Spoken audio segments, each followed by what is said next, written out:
And cut down the part for the end here. I'll wake you up when I get that figured out.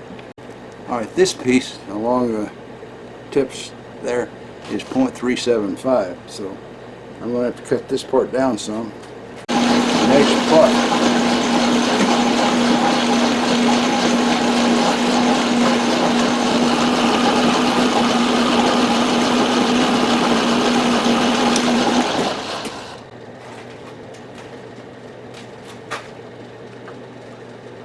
make sure we're still within the limits. Yeah, that's 550. So we're still in the limits.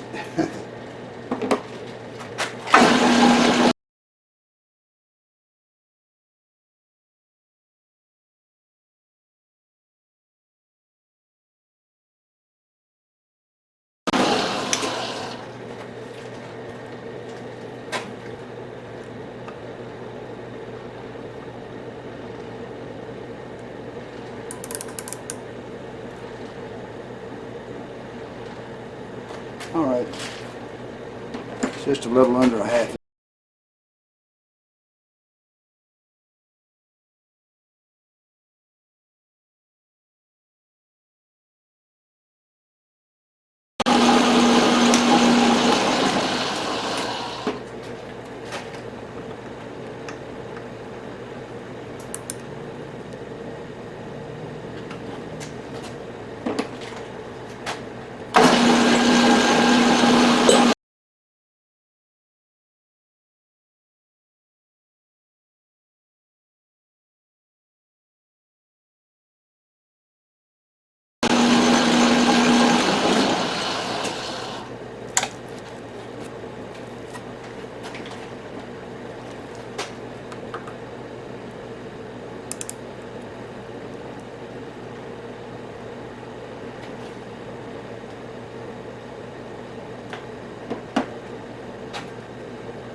Okay, that's 392.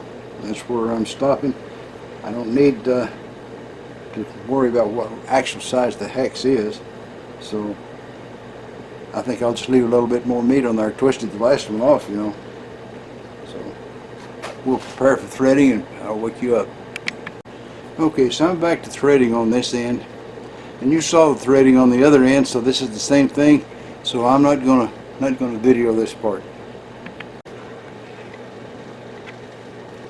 It fits now. Just a tiny little bit tight there, but I think that's good. So this guy has got a ring groove on the end of it. So actually his threads don't come out that far. So I'm going to peel back a couple of threads and cut a ring groove into here, and then we'll be ready to put the 2 holes in the side, and that'll be the end of it. Alright, so I made myself a grooving tool. Whoa, can't focus there. Come on, focus. There you go. Alright, so I'll just cut this guy in a little bit and we'll be done.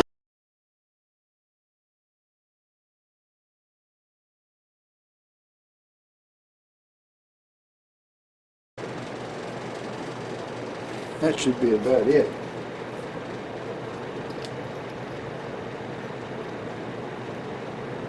Yes, that's only just about 2,000 deeper. So now we're going to take this out of here and figure out how we're going to hold it. Take it over there to the mill, cut a hex. Piece of cake. Alright, time to cut the hex, and then we still won't be through. I've got to put those 2 holes in, then we'll be through.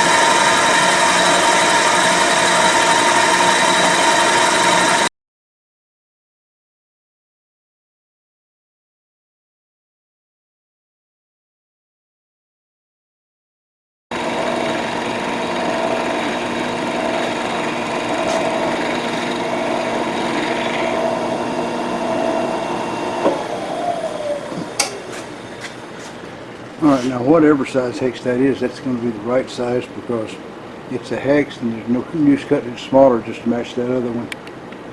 All through this video I've been saying, well, we get this and we're done, or we get that and we'll be done. And then there's still 2 or 3 more operations to go.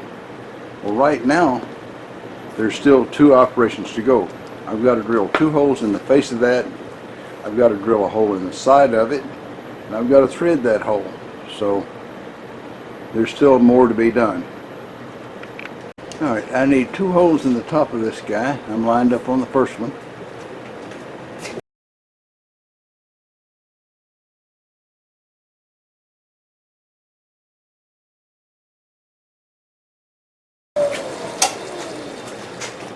As easy as that, and that's half the holes there. They'll have to have one on the side. The other look just like this, so I'm skipping that. I just drilled the hole for the set screw. Now we'll take this out and we'll tap the little bugger, the 8mm, 8 by 1.25. This has kind of been a strange one. 5/8 threads on a lot of it, metric on them some more. So, well, you get a little bit of variety there.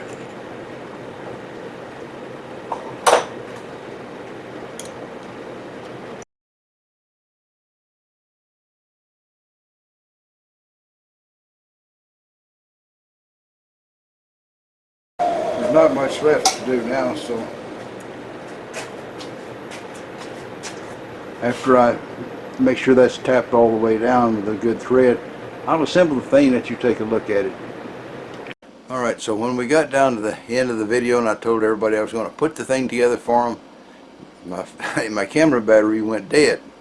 But this is the replacement hole saw all put together. You can see it's got the 2 little thinguses in here in the holes to keep it turning.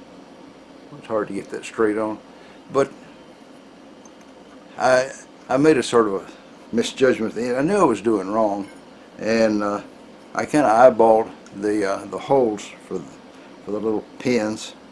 These little pins are what keeps the saw, you know, from turning on the arbor. They're actually what holds the load. I'll unscrew it here and show you. Now this one I made a little mistake on, so I'm not going to go and glue it or anything. But if you look, you can see there's 4 holes.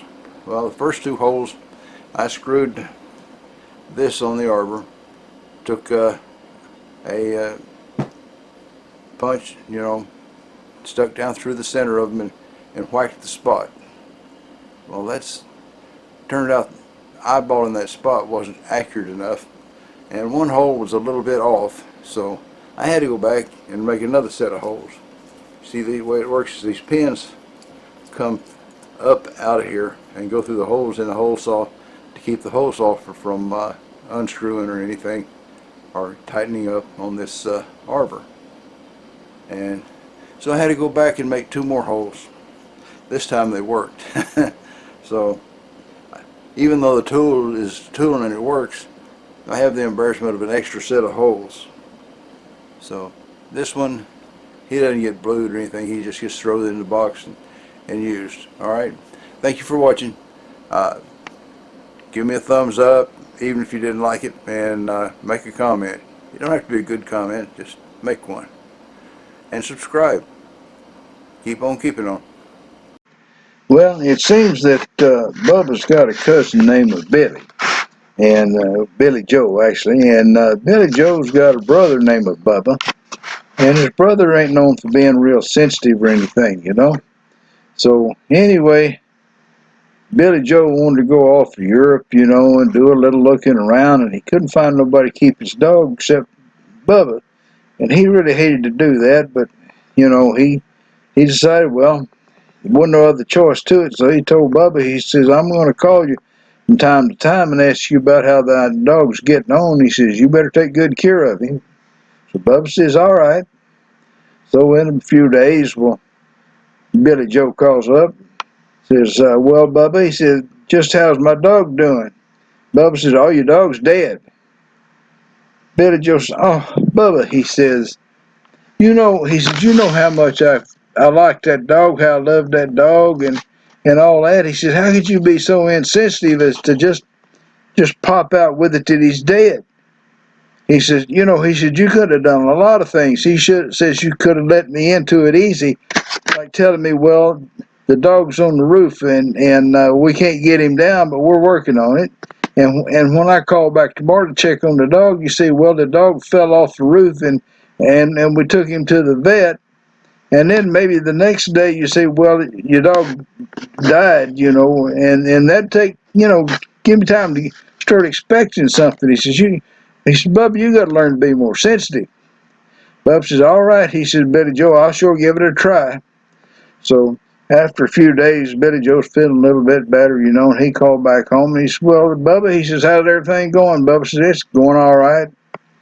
He says, well, he says, how's Mama? Bubba said, well, he says, she's up on the roof.